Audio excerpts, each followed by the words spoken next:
The Sopranos cast, where are they now? The Sopranos was literally the show that everyone talked about for the entire 8 years it aired. And the crazy thing about series like this is that they're so good that over a decade after the last episode, it's still on everyone's mind.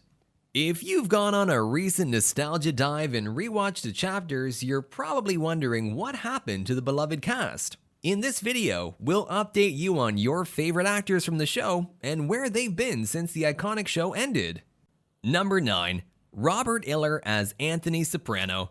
Anthony Soprano was that underachiever that a lot of people have been at one point in their lives. He was one of the first characters we saw on TV that battled depression throughout the show, even though it was in a more comical way than we see today. After The Sopranos ended, Robert went on to star in other big shows like Daredevil and Tadpole, and also had a few guest appearances in Law & Order, but afterwards he pretty much left the Hollywood scene. He actually ended up moving to Vegas and became a professional poker player, and eventually, in 2019, moved to LA and started a podcast called Pajama Pants with Jamie-Lynn Sigler. Although he's no longer acting, he's doing pretty well, and fans can still stay updated on what's going on in his life through the podcast. Number 8. Drea de Matteo as Adriana Lacerva. Drea de Matteo played Adriana Lacerva, Christopher's girlfriend and eventually his fiancée. Her character was one that didn't end well at all. Her death left many feeling like there couldn't possibly be a sadder ending, but thankfully, in real life, she's okay and still flourishing. After winning an Emmy for her part as Adriana, she went on to star in The Real Housewives as Angie Bolan and also played a minor role in the Friends spin-off Joey as Joey's sister. She then starred as a series regular on Shades of Blue, where she plays a detective, which is totally opposite of the role of Adriana, and played a recurring role on Sons of Anarchy. Drea is currently playing a recurring role on A Million Little Things, and has a movie coming out soon called Paradise City, and is going to be on a TV show called The Latin in Manhattan, and these are just the ones we know of. Number 7. Steven Van Zandt as Silvio Dante. Silvio Dante's arc was one of the loopiest roller coasters we ever had to see on TV, but it was still one that everyone absolutely loved. He was one of the best second-in-commands we've ever really seen on TV. Fans of the show would know that it was absolutely heartbreaking to never really see if Silvio wakes up or not, but in real life, he's more than active. If you remember Silvio's little musical career, it wasn't all fiction. In real life, Steven is the exact opposite of the mobster he played on TV. He's actually a real-life rock star. He is part of Bruce Springsteen's E Street Band and has toured with some of the biggest names in the industry like U2 and Bon Jovi. He has hosted radio shows and even has his own record label called Wicked Cool Records. He continues to act, host, and the only killing he's doing is by making some killer music. Number 6. Tony Sirico as Paulie Gualtieri.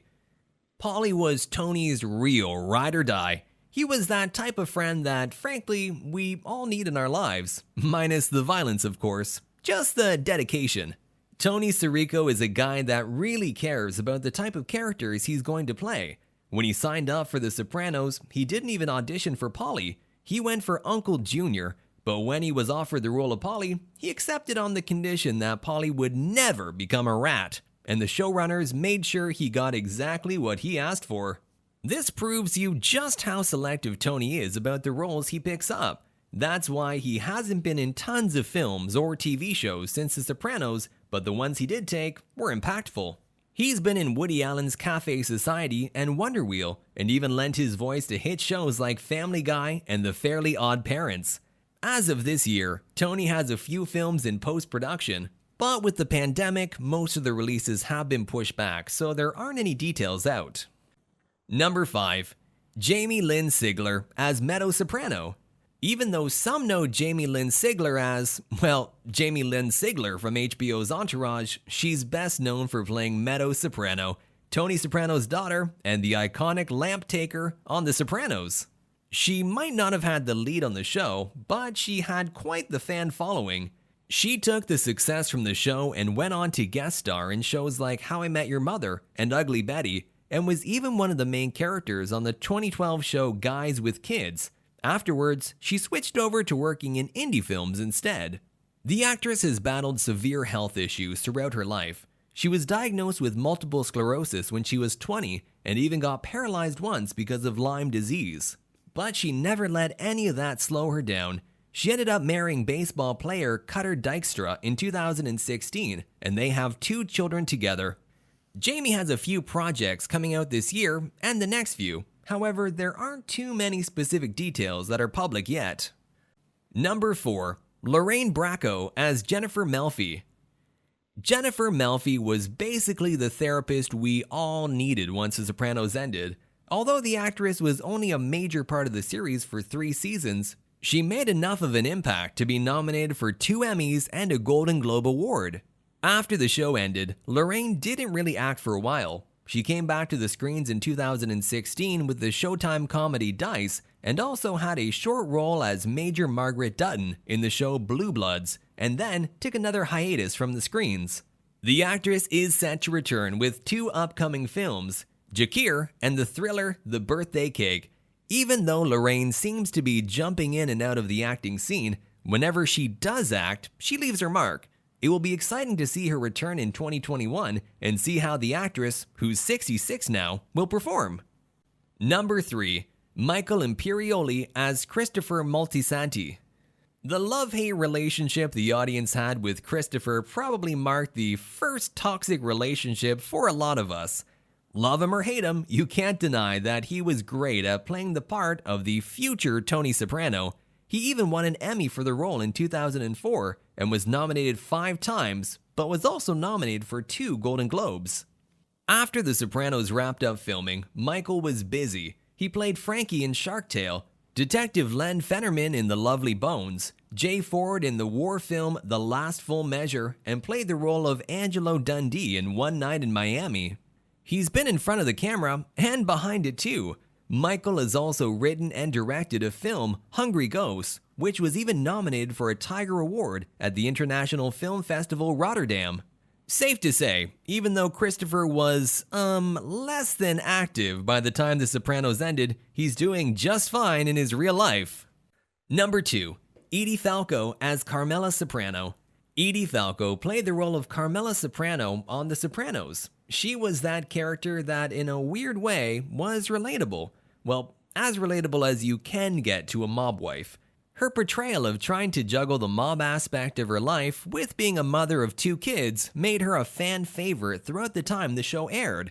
The love wasn't just words. She scored 6 Emmy nominations and 3 wins, and 5 SAG Awards for it. After The Sopranos wrapped, Edie hopped right into another well-loved role as Nurse Jackie on Showtime. The show ran for 7 years and won her another 6 Emmy nominations and 1 win, and made her a permanent household name. Edie kept on working throughout the years and was really loved for her performance in Law & Order: True Crime. As a defense attorney, she was even nominated for her 13th Emmy for the performance. Edie never ended up settling down with a man. Instead, she worked on bettering herself. After a long battle with alcoholism, adopted 2 children in 2005 and 2008, and continues to bless the TV screens. In the coming years, we'll be seeing her as General Ardmore in the Avatar sequels, and with her track record, she might dominate the Emmy nominations in the years to come. Number 1. James Gandolfini as Tony Soprano. James Gandolfini not only played a character when he starred as Tony Soprano, but he also seemed to embody him. It was hard to think of him as anything but Tony, but in real life, he was nothing like the character. To be able to portray the character of Tony, James would do things like walk around with a rock in his shoe, would hit himself in the head, go all night without sleeping so he'd be irritated, and other tricks to really be Tony. All his tactics work because not only was his performance loved by the audience, he also won 3 Emmys, a Golden Globe, and an Actors Guild Award for it. By the time this series was wrapping up, Gandolfini was taking home $1 million per episode. While filming The Sopranos and after it, James was playing several other roles in movies, most of them starkly different from Tony. Some of the most memorable ones include his role as Winston Baldry, a gay hitman in the 2001 movie The Mexican, and Nick Murder in the 2006 musical Romance and Cigarettes.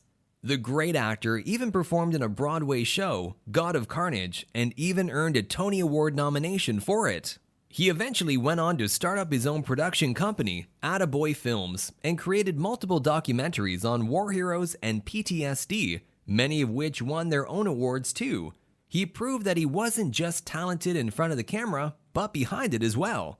On June 19, 2013, 51-year-old James was in Rome with his family, enjoying a short vacation before heading off to Sicily to attend the Taormina Film Fest, but he didn't make it there. He suffered a major heart attack and passed away in the Italian capital the same day. Before his death, he had finished shooting 2 films, which released later on, Enough Said and The Drop, both of which were well loved by critics and audiences. James Gandolfini wasn't just worshipped as an actor when he was alive, but also after his passing. Well, that was all about the Sopranos cast. Where are they now? Which part of the video was your favorite? Let us know in the comments section. But make sure to like and subscribe to Fact Factory because you shouldn't miss out on any of our extraordinary videos. Also, hit the bell icon to get notified every time we post a video. Thanks for watching it. We'll see you soon in another video.